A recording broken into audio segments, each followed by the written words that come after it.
मित्रांनो, प्रत्येक सरकारी दवाखान्यामध्ये कधी फ्रीमध्ये दारू सोडासाठी कधी औषध भेटायला लागलं तर किती चांगलं होईल. खरं सांगा तुम्हाला, खरं सांगा मला तुम्हाला किती खुश होईल आहे की नाही. जेवढे बी आपले सरकारी हॉस्पिटल आहे जिथं जिथं असतील तिथं तिथं कधी ना फ्रीमध्ये कधी औषध भेटायला लागलं दारू सोडासाठी तर किती लोकांची दारू सुटन. खरं आहे की नाही कारण आज जे लोक दारू पितेत नाही तुम्हाला सांगतो की इतके भयानक आरी गेलेले आणि याच्याकडून दारू सुद्धा नाही मित्र. आणि घरचे ना इतके प्रयत्न करू राहिले यार दारू सोडायची, परंतु याचे घरचे सुद्धा आहे ना फेल हो राहिले. कारण काय, दारू सोडासाठी खूप दूरवर जाणं लागलंय, 200-300 किलोमीटर. तर काही लोक गरीब असल्यामुळे त्यांना तिथपर्यंत नेणं शक्य होत नाही. ज्याच्याकडे पैसा पाणी असलं तो गाडी घोडं करून घेऊन जातो त्या दारुड्याला सोबत घेऊन गाडीत टाकून. परंतु जे गरीब असले त्यांना कसं करायचं. तर मग माझं हेच प्रशासनाला विनंती कळकळीची की जेवढे बी आपले सरकारी हॉस्पिटल आहे सगळ्या हॉस्पिटलमध्ये नशा मुक्ती केंद्र ओपन करा. तिथे आहे ना या लोकांसाठी स्पेशल असे दारूचं औषध आहे ना दारू सोडासाठी ना असं उपलब्ध करा की प्रत्येक एरियातला एक एक व्यक्ती तिथे जाऊन त्या औषधाचा लाभ घेता आला पाहिजे. त्याला असं नाही झालं पाहिजे की तिथे गेला आणि औषध नाही भेटत.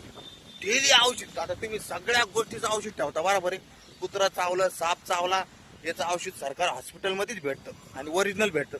तर तसंच असं ओरिजिनल औषध आहे ना मित्र हो कळत या आपल्या गव्हर्नमेंटने तिला ठेवलं पाहिजे की नाही. जेणेकरून हा जो दारोडा व्यक्ती ना याला तिला ते औषध न्यायला भेटलं पाहिजे आणि याला घेतल्या असं गुणकारक की याची दारू सुटली पाहिजे. का म्हणता, बरोबर आहे की नाही.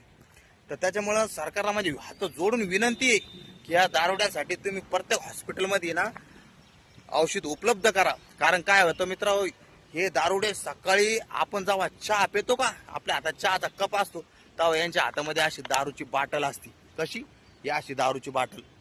अरे आपण झोपीत ब्रशच करू राहिलो होतो हे एक 90 मारून येतात आहे की नाही. प्रत्येक घराघरामध्ये आणि प्रत्येक दारादारात आणि प्रत्येक एरियामध्ये ह्याच गोष्टी ह्याच भानगडी घडू राहिले की नाही. तर मग का घडू राहिले, अरे हे लोक कामाला जायना नाही कामावर ठेकेदार बोंबलतो. हे 2 दिवस काम करतात आणि 4 दिवस दारू पितात. म्हणजे घरच्याला ताण, दारच्याला ताण, तिकडे आडवास घेऊन येतो तो माणूस आपल्या दारूवर चक्रा मारतो. म्हणजे दारूपाई किती म्हणजे आपला देश सुद्धा आहे ना स्टॉप होईल ना ना. कारण लोक काम धंदे करणार नाही, मोठ्या मोठ्या साईटी बंद पडतील, बरोबर आहे की नाही. कारण हे काय करतील, नुसतं दारू पिऊन लोळतील आणि कामं तशी तिकडं ठप्प.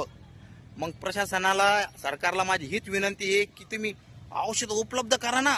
दुसरे कसे औषधं तुम्ही प्रत्येक उपलब्ध केले तसं हे औषधी प्रत्येक सरकारी हॉस्पिटलमध्ये उपलब्ध करा.